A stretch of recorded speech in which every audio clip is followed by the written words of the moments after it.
Okay, good. Who's going then? Well, I'm just going to say, hey, friends, thanks Hey, for joining in watching this video. We know there's quite a number of people out there that are doing that, who are watching the videos. And I just asked the question about where are we? And Jerry just answered, in his own words, Jerry, In the middle of oh, freaking nowhere. you didn't say freaking jeepers. Now we're edited. Okay. yes. That's my PG version. Okay, that's fair. Okay. Fair enough. So, welcome to viewers. We have not actually talked about the focus for this Shades of Life call, although we've had a little bit of email exchange around it. And Tennyson, you started that email exchange. Do you want to offer something into this Yes, I space? did, but I want to follow what's here. So, Okay, cool. Jerry, when you say we're in the middle of freaking nowhere, what does that mean? Yeah. What do you mean by that? Oh my gosh. Well, just before I, I turned the call on, hit Zoom, um, I was like, how do you stay sane in chaos? I mean, I was just asking myself that question. You know, I love the little list that you provided, Tennyson, in a previous email, and Janet, you added something, and I added something. But Kathy and I were sitting out in the porch just a few minutes ago, just chatting away and looking at stuff at news reports coming through, and I'm like, holy shit! It's like each day is I have to start over again with how do I stay sane in chaos, and it's more than just the craziness of the administration and all that's going on. It's like energetically more chaotic. And it's like, what the fuck do I do about that in my own personal life? Now, Now we're back. Now we're live. That's great. you know, it's it, part of me, part of the answer to that question is I want to fight. I just want to go out and fight. And part of the answer to that question is I just want to sit on my porch and read books. Yeah. And so what is sanity in this? Yeah. Yeah, so we're in a space I've never been in before. I mean, maybe the closest was late 60s, early 70s in the Vietnam War and all that chaos we're experiencing then, and marching and protesting and dealing with, but I don't know. So there you are. So what you're saying is it's kind of a Groundhog's Day movie of more chaos every morning we start over. Is that what you're saying? Something like that? Yeah, there you go. Love that. Well, why don't we play, all of us? Like I put into the email chat, here we are again, shades of gray, I was gonna call it. That Shades is of also true. that is all okay. Oh my gosh. And now there's so many possibilities, right? Anyway, shades of life, we nuance our way into who we are and how we show up and what we're curious about, what we're practicing. And I put something in there about, I'd be interested in just in exploring things that we are respectively curious about. And then I started listing things that I was curious about in this context of the four of us. But you've named something. Like I often feel that in this context, we are four regular old humans coming together for conversations that dare to tip into the what the fuck parts and the I don't know what this is parts, or I'm confused by this parts, or this scares me parts, or this delights me and this tickles me. We like I think we are patterning something that I personally enjoy with other humans, and I find that it's valuable, it's helpful. There's a why in there somewhere, but I think it's got something to do with we show up and we just do a little bit to try to witness ourselves and each other. And that seems to be useful. So I'm probably tying that into the whoa, where the fuck are we, as you named it, Jerry? Where are we? I have to come back to, I'm not sure, but it sure seems to matter to be in some company together. Hmm. So why don't we each just play into that theme a bit of, sane in chaos is one of the ways that you named it. And let's see where we go with this in this particular shade of gray. Or life. Or gray life. What do you got, Janet? I always appreciate your truth telling. I feel like you have a way of just going in and grabbing it.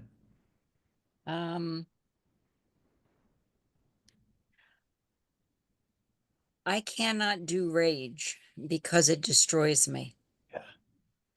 I have to do, I don't know if it was Tolstoy or Dostoevsky that said the world will be saved by beauty, which was the phrase that Dorothy Day embraced in the formation of the Catholic worker movement. And the chaos is the chaos. There's not much I can do about it. And I am only paying enough attention to have some sort of semblance of what's going on, because I don't think whatever's going on out there is what needs to go on inside of me. And I came across a long piece that someone wrote. Well, it's like 6 paragraphs, so it's really not long. Danielle Dulski. And the thing that struck out of me is, to me, and I put a note on this, read this daily, because every day I see something else, but this is part of not getting sucked into the chaos. And she says, about, we can weep at the beauty of the wild dawn and build small temples from broken fence posts and stone. Wow. Nice. And so as I watch particularly my grown grandchildren trying to figure out how on earth do they plan a life in this chaos, I'm like, well, it's been like this before, and we came out of it better. I need to stand in that place that as things are being broken, there are pieces we can rebuild better. The part of me that is cynical says, it's not going to change till there are again 4 dead in Ohio, until people who are protesting are killed. And that's grievous. But we're not doing that yet. So it also leaves a window open for hope.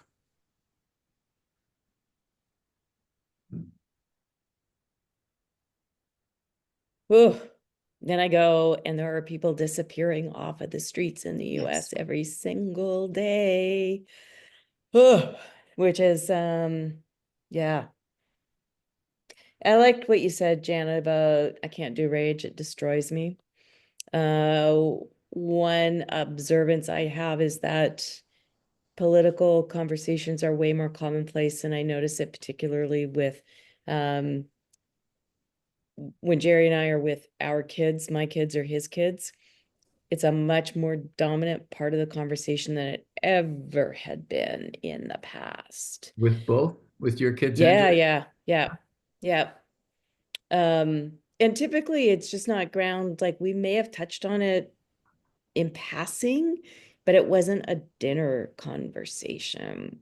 And it is now. And I wonder if this is part of this Jerry started this out about sanity in the chaos. Like people are trying to understand what it means for each of us. Well, I'm assuming Jerry and I are still at the moment living like pretty normal lives compared to where we always were.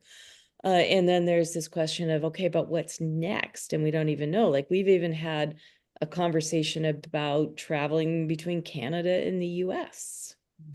And, I've been coming to the same address in the US for years. So I know that's on the records. And probably like, should I even say this? But customs is in Canada. probably the worst thing that would happen is I would be prevented in coming to the US. Yeah. So I don't know, it's a pretty dominant part of thinking these days. And I like Tennyson, what you said about we're four regular humans and we're patterning something. And where are we? Like, wow, where are we? Huh. And individually and collectively, what is our I want to say role, and I'm not sure role is quite the right word, but like, where do we stand in all of this as the days go by, day by day by day?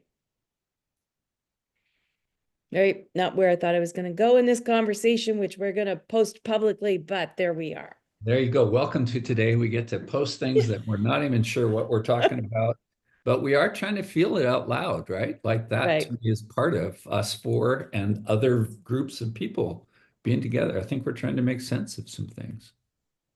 Jerry, where do you go? You started this mess. Yeah, the image that's just sparking for me at the moment is like walking a balance beam.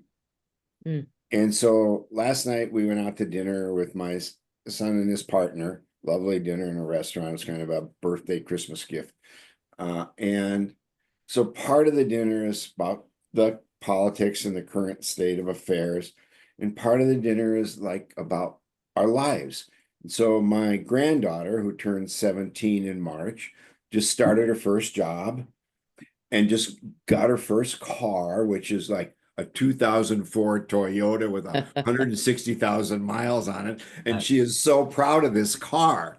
And it's like walking a balance beam between one side of those things of your life that you touch into of family and friends and being on these calls and love and this other stuff on this other side that is just creeps in all the time and it's the wake up in the morning and what the hell's going on and we want to talk about it some and try to make sense of it and I don't know, it's like how long can we stay on the balance beam because I gotta be making sense of this chaos that's around me, whether it means sometime I gotta fight, sometime I gotta do something. I can't ignore it. I can't ignore it and live on the other side of the balance beam of just joy and love and family and what's happening. And my grandson broke his wrist the couple of weeks ago, and now he's in a cast. And those are the life things that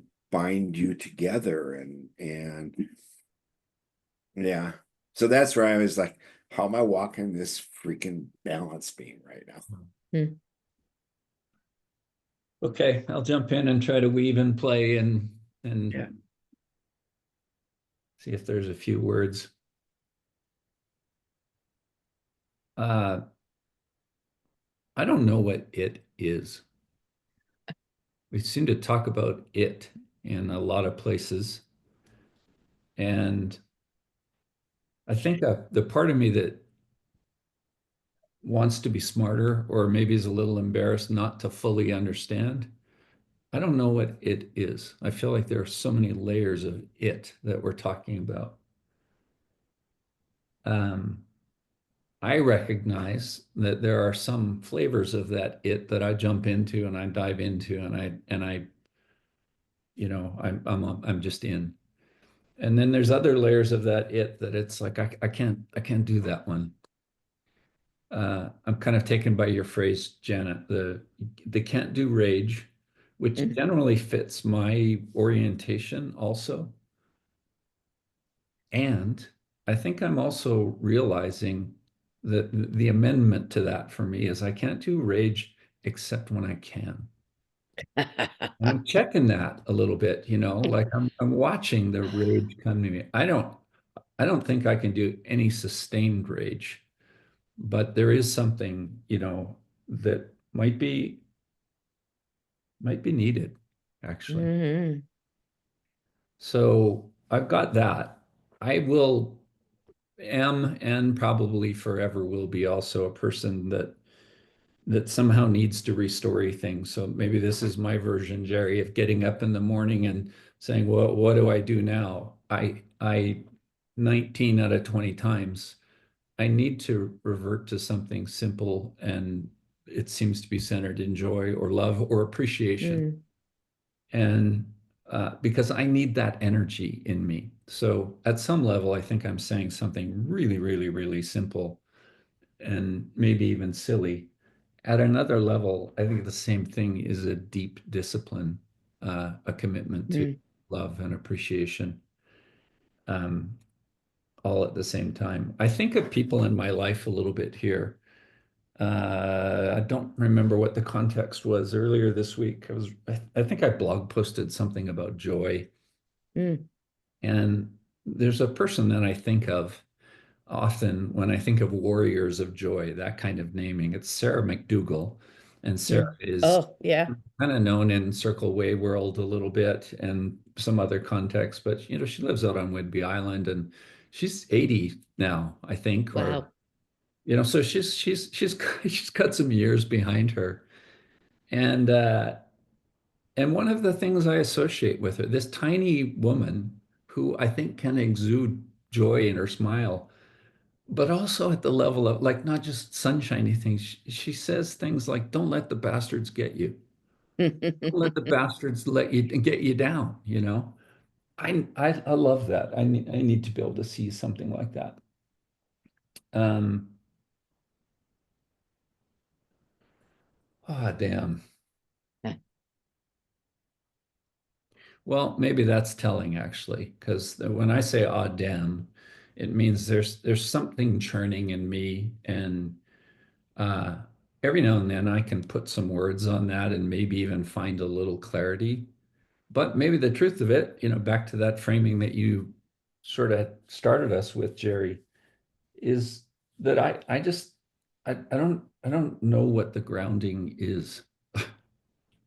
I find myself needing to go back to simple things. There's one more thought that weaves into this version of collage for me right now.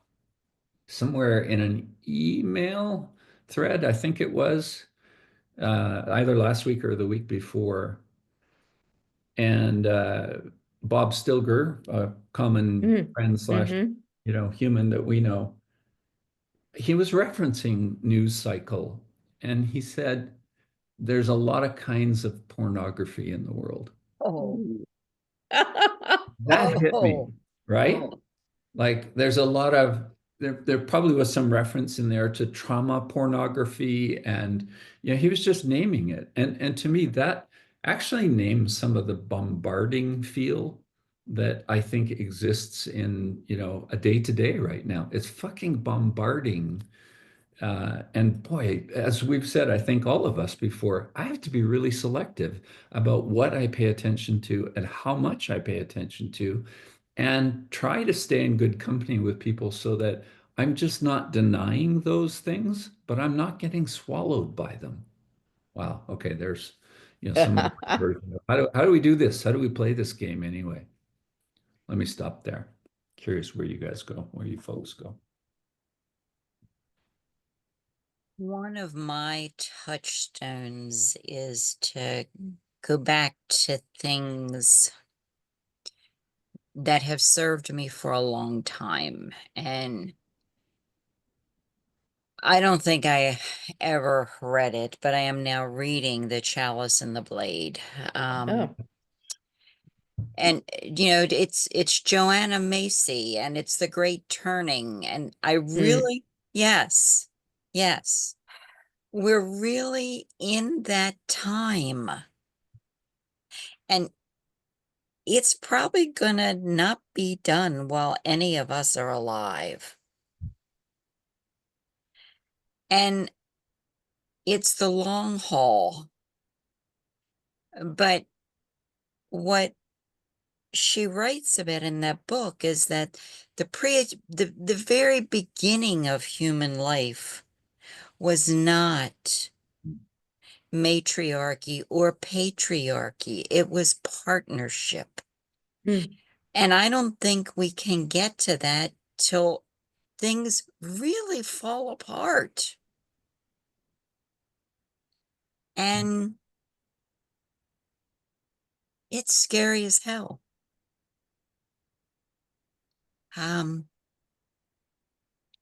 But I feel like my role in life is to affirm to those I interact with that, yeah, we are living in interesting times. So we got it. And I think eventually human beings will be smart enough to figure it out. But I don't see it happening tomorrow. But maybe the next day. Yeah. Because I hear what you say, Janet, and I'm like, things are moving faster than ever, maybe.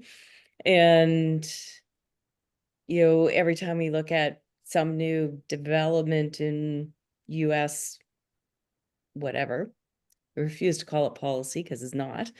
I was like, yep, okay. I've tracked my own feelings from before the US election to all of the people are going to be harmed to, and a whole range of things in between there and now, where it's like, okay, bring it on, make it happen faster. Like every day when we wake up and there's something new that's going on, yep, make it happen faster, because the faster it happens, the faster we get to this great turning. That We're in it, don't fight it. Might as well go for it because we're here right. anyway. Exactly. That's kind of where I'm at now. The harm is going to happen regardless, and I do weep for all of that. But like, the faster we move through this, the faster we speed up the chaos, the faster we'll be able to get through it and the new can emerge. I remain ever hopeful about the new that is going to come out of this, even while I'm in the distress of what's happening in this moment, and trying not to get lost in that either. So I don't know. There's just so much here that I'm really appreciating that we're naming and speaking into this space, and it's kind of recognizing that it is a two-edged thing, that the normal continues alongside of the chaos, and always carrying this question of, and when will it directly impact me and my family and the people I love and the people I care about, while at the same time being distressed about the people it's already impacting. I don't know. And if there is to be a new world order, or there are to be a rise of new institutional ways of doing things and new systems, for a long time I've recognized how difficult it is to do that incrementally. In fact, it's almost impossible, because we try to build out from what we have. We don't take down things for the most part. We just keep building on. And so with the wrecking ball that's currently in play, what will we build out of the chaos? I don't know. I'm curious though, and I'm here for it.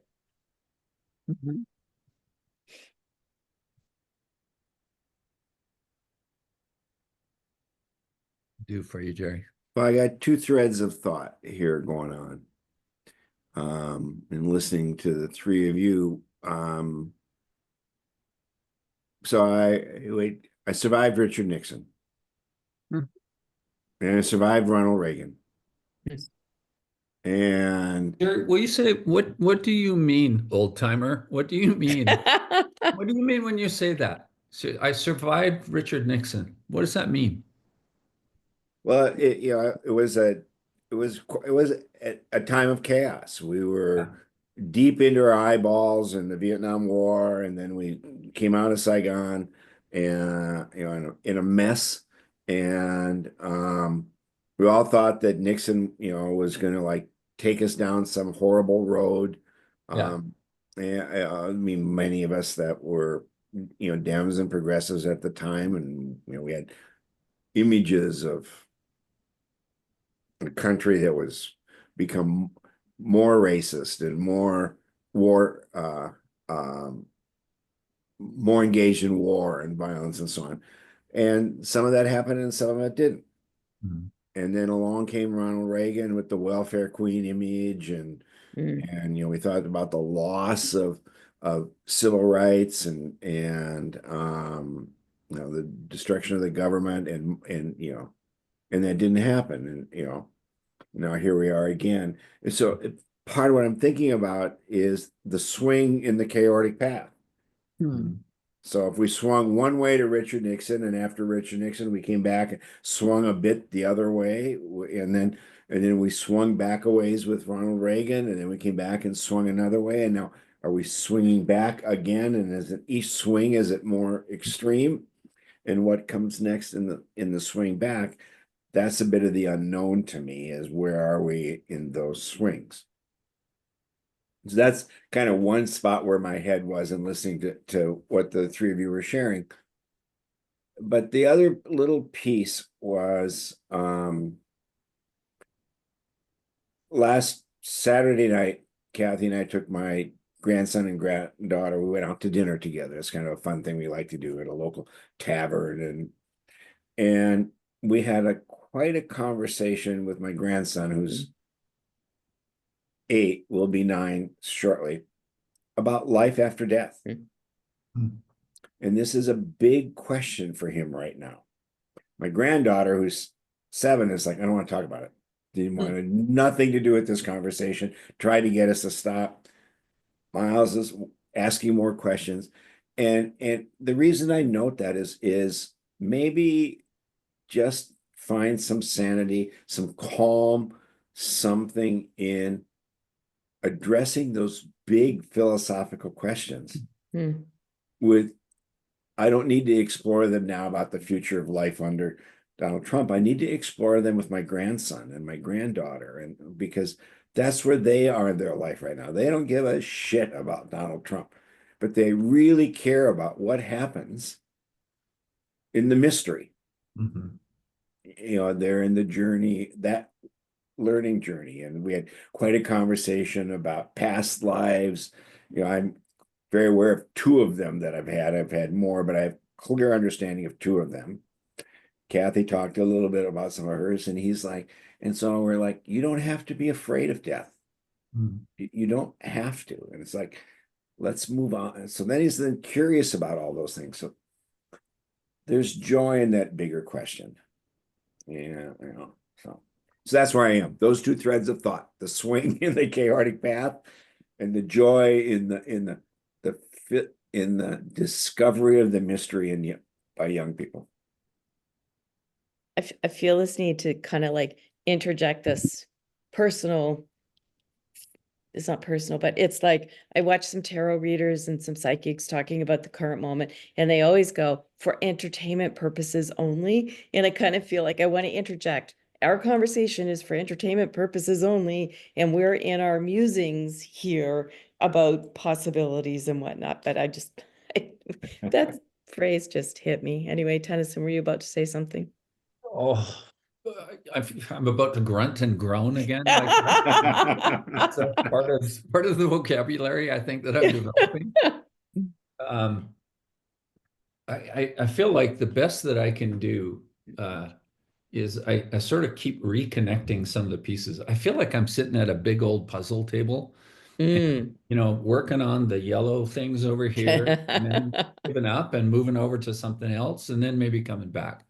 So there's all of that that's happening. But part of the thing that comes in for me is um, you folks know Meg Wheatley. Meg is a friend among many things, actually, but we have what now, a 35-ish year friendship.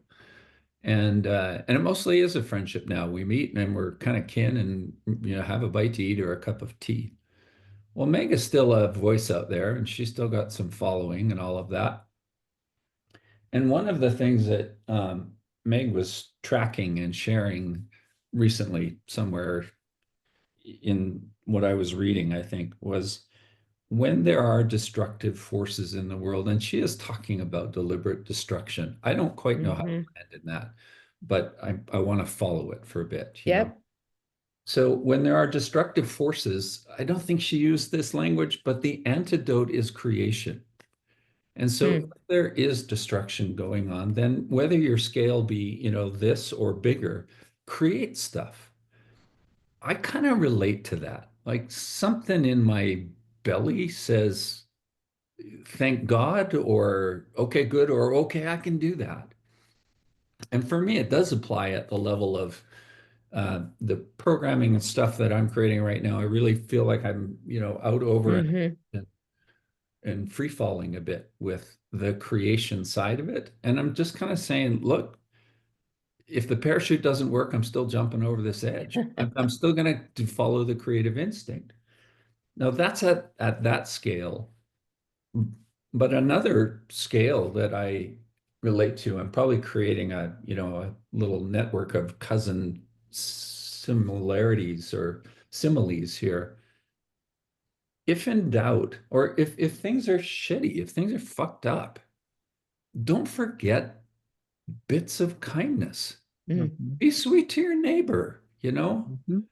And if it's like, okay, I'm out on my step and he's walking by, hi, how's your day? Even at the surface layer of that, I think it adds something.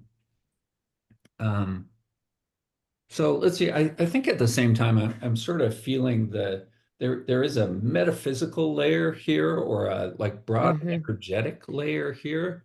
And then there's simple actions also that embody those things. And you know, I don't want to qualify it too much. I think we all have destructive energy in us. We all have loving energy in us. I think we make choices about who we are and sort of which energies we follow a little bit more or contribute a little bit more. And I'm really glad to be around people that generally Mm. contribute in a creative, loving, kind way. But that's sometimes the best that I can find is just hold the damn door open for the neighbor, you know, that level of kindness. And it's not, you know, I don't feel that begrudgingly. I feel relief when I do that or when somebody does that for me. There's a tiniest amount of like, ah, thank you. I don't know if I get you in whole, but I get you in this moment. Or maybe you get me in this moment. And Mm. all it's about is a hold the door open kind of thing.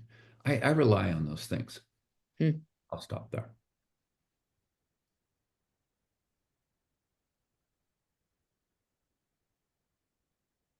I am still watching Western North Carolina, Mm. where it was way more sudden than you really want it to be, Kathy. People Yep. woke up and they were up to their waists in water because the river did things it had never done Mm. before. The primary way of the recovery is because there is a strong community there. Yep. And they're taking food to the people that are still in tents, who were probably living in tents before the flood. Mm. And watching that, I realized I am living somewhere that I did not live until 3 years ago. So all the places where I'd lived a long time are not where I am. So I thought, okay, if I'm going to put my money where my mouth is, I guess I'm going to go out and meet more of my neighbors. Mm. Yeah. I have the perfect card for where I live, which is my last name, Right. because everyone wants to talk about it. And my response is, yeah, they say, are you related? And I say, well, it depends. You're either going to love me or hate me, depending on my answer. So, and it opens the door for conversations because I am engaging with them at a level that is light, not heavy. Hmm. And so that's become The only way I know how to interact nowadays is to try to be a little bit of a light bearer, because we're living in very strange, dark times. Yeah. And I was really struck, Tennyson, when you said you don't know what it is. I think a wrinkle in time will answer that for you. It is what is trying to eat us. And if we hate it, it's only going to grow stronger. So we have to love those who are being consumed. And it's the weirdest thing I ever thought I would say, but that's the only thing that I can see that will make a difference for me, that will allow me to stay whole.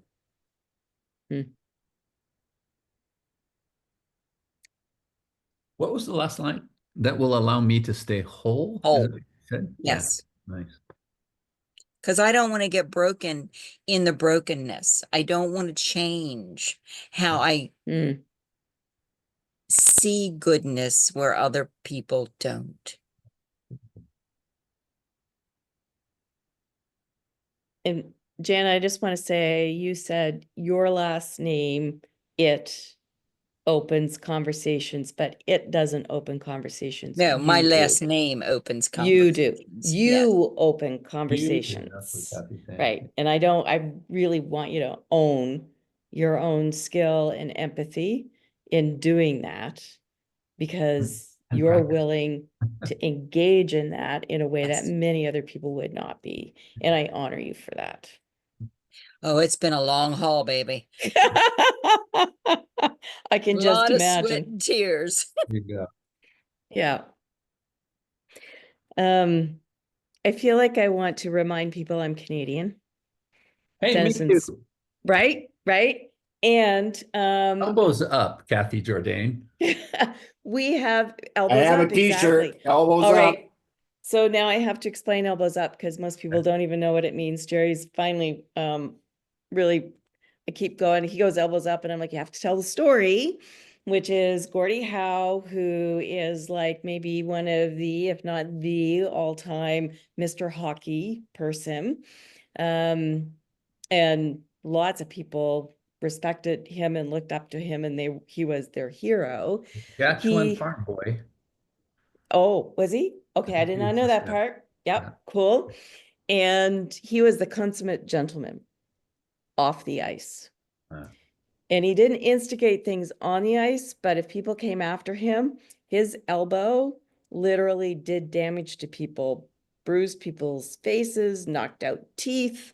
He was aggressive. And so Mike Myers, not that long ago, was on Saturday Night Live with a t-shirt that said something like "Canada's not for sale." I can't remember exactly what it was. And he did this. And all of a sudden, elbows up has become a national slogan for don't mess with Canadians.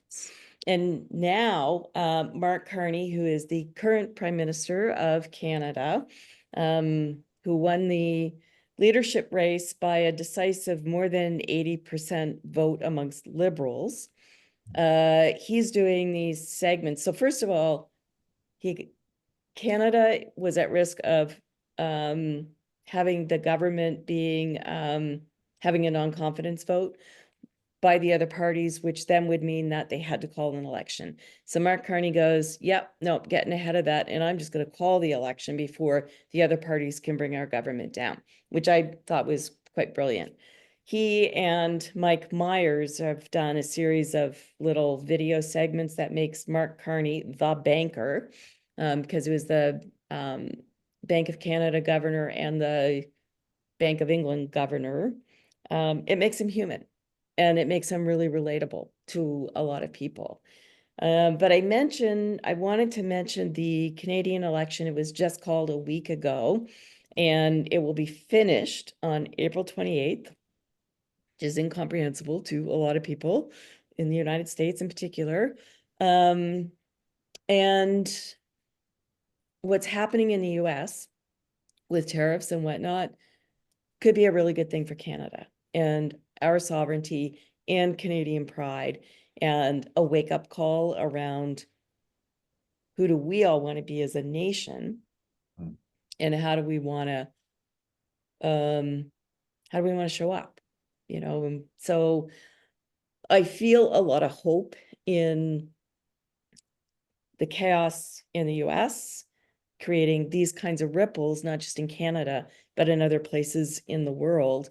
And there is already a new world order that's emerging.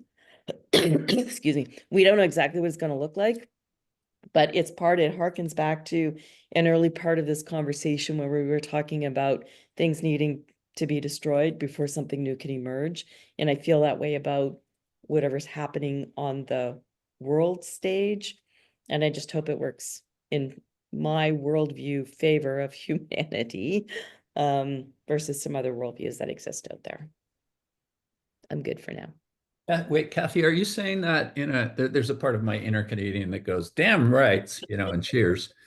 Are you saying that in a way that says shit can happen and good things can grow out of it? Mm-hmm. You're Yeah, for naming sure. like some of what might be happening in Canada right now, interprovincial dependence rather than international, as one of those possible things, right? Right. There have been interprovincial trade barriers in Canada for I don't even know how long. And it's been a topic of conversation because people want to protect certain industries, their craft beer industry or their lumber industry or their whatever. And all of those barriers are coming down now. So we'll have stronger interprovincial trade than we've had in the past. So that's really good. And I think this standing up for, right now, as much as I hate really talking about politics in our little You're in forum, it. I'm in it, right? And we have a conservative party that is very representative or aligned with the current Republican Party here. And we have a Liberal Party that was sinking because the leader outstayed his welcome, essentially, although he performed excellently in a month and a half or so before he literally had to step down. And people are proud of that. Canadians are proud of that. And I think that there's a resurgence in the party that represents how do we take care of each other, as a country, and what do we stand for as a country with diversity and all of that. And so we're early days yet into the election. There's a ton of disinformation that's floating around. And it's pretty aggressive. And so kind of watching out for all of that, and nobody's perfect. But I'd rather put my faith in a party that stands for how do we build each other up than otherwise. Nice job. And you're saying that you're in Minnesota right now. I am, yes. Look at you. You're just a traveling preacher, man.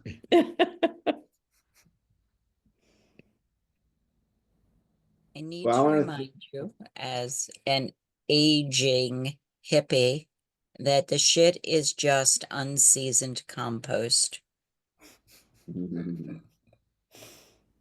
Yeah. So I'll throw three things in here. Two of them kind of quick.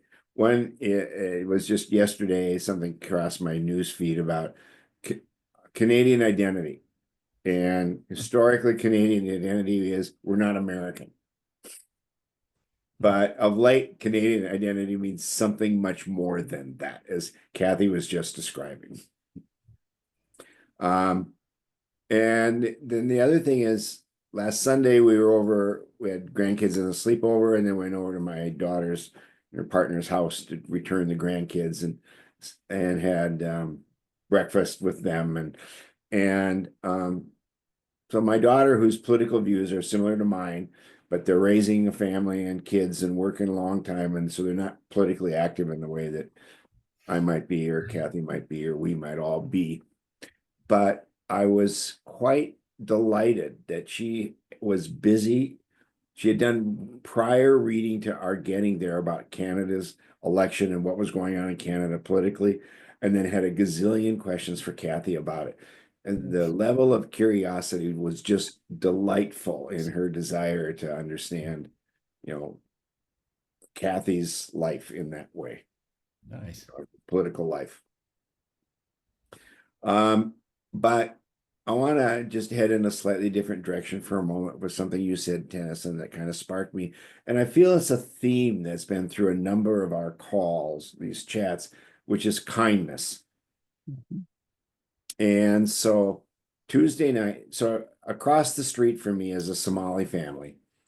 And we've gone back and forth over the years, Kathy and me, with them, in little acts of these neighborly kindness, you know, shoveling each other's sidewalk or sharing a tool, or the kids come over and hang out when I'm working in the yard. I mean, it's just neighborliness, which is, but in the spirit of the universe operates in its own ways.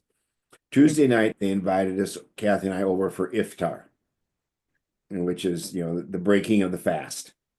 And so we had a lovely meal. We just had a great time. And the oldest of the 4 children, this was her first Ramadan with fasting. So you either, it's about puberty time when you start to fast and join in.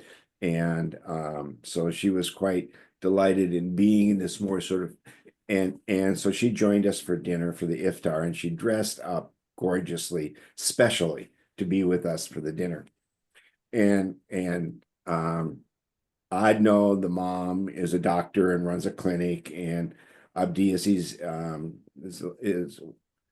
to do immigration law at some point in time. He's a law school grad, and he's just, anyway, just kind of helping out at the clinic. We just enjoy them delightfully. But that day, they had just gotten 2 kittens, and they had never had pets before, and the kids wanted kittens, and I know agreed, even though she's not keen on cats. And so they had these 2 little, what were they, about 2-month-old kittens? 2 months old, yeah. And with really no idea what to do with 2 kittens running around the house. Kathy and me, being cat people, you know, could pretty much talk about anything they were going to experience with cats and kittens. And fortuitously, they had gotten a litter box, but no litter. And I had a little extra litter at my house. So we brought that over for the litter box for the kittens, because my cat it passed away last July, and I just hadn't thrown the litter bag. I was gonna like, oh, this could be on the driveway if it's slippery like sand. So that was there. But it was like the kindness of just inviting us over for iftar turned into the universe working just right for talking about raising cats. You know, and little things you got to do about food and handling them and letting them be. They're wondering what's, they're just exploring a new place they've never been in before. Just, you know, and so kindness to kindness, or life to life, or the universe in its own ways. But it was a lovely evening, and then they sent us home with the food that they served was all, you know, you began with dates because you break iftar with dates. That's traditional. And then we went on to traditional Somali food for the dinner that they brought in, which was fantastic. And then, of course, sent us home with a bunch of food. So just also what neighbors do. But I like this theme that's often shown up in our conversations here about kindness. You know, and maybe in some ways that's one of the most powerful glues that can hold us all together through all of what's happening right now, is kindness to each other. And it's in the ways, whether it's chatting with neighbors because we want to reach out, or helping out in neighbors, or helping family members explore new ideas, whatever it all is. I think it's so foundational to things we've talked about over these many months. I feel the checkout energy of that to maybe move, and I'm aware of the time Yeah. here also. So if I play off of that in a way of checking out, Jerry, first of all, I like it that you are such a cold climate person that you would think, I could use that litter for sand on the driveway. So that's exciting. And then I appreciate the coming back to kindness. You know, we Hmm. started with sane in the chaos and where the hell are we now kind of stuff. I find I come back to simple practices. That sounds snooty to say it that way. Just be kind. And when I try to frame that in a bigger way, I often have Toka Mueller on my shoulder that shows up and in his Danish voice saying, "What we practice, we become." Hmm. And I think that applies at the level of simple little kind gestures. And kindness can sometimes be toughness, and kindness can sometimes be clarity also. So I think there's an application to a lot of places, not just picking flowers, you know.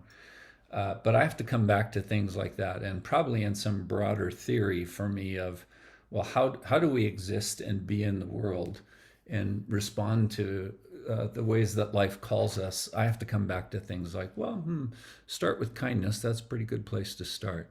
So I appreciate that reminder. It's kind of fun to get gray here together, shades of gray together to explore this. Thank you.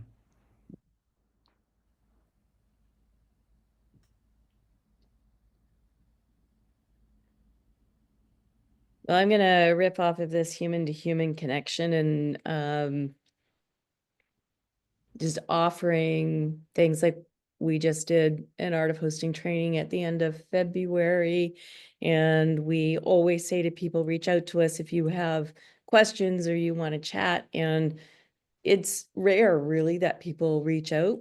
But this time around, we've had quite a number of people reach out and asking for sounding boards or help, or just life is a bit chaotic and I'm looking at my options or whatever. And so that's really good. And then I just think I'm flying home tomorrow, actually, and some of my kids are going to pick me up. And already there was a conversation about, and are you up for a sleepover on Saturday? And it's like, yes, of course.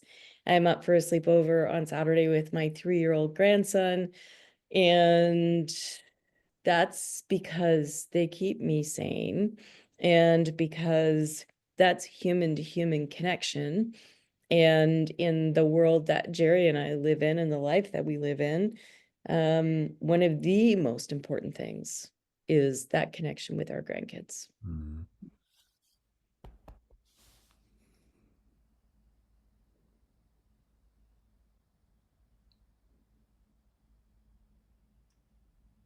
I've pretty much said what I'm going to say. I'm just all in for kindness.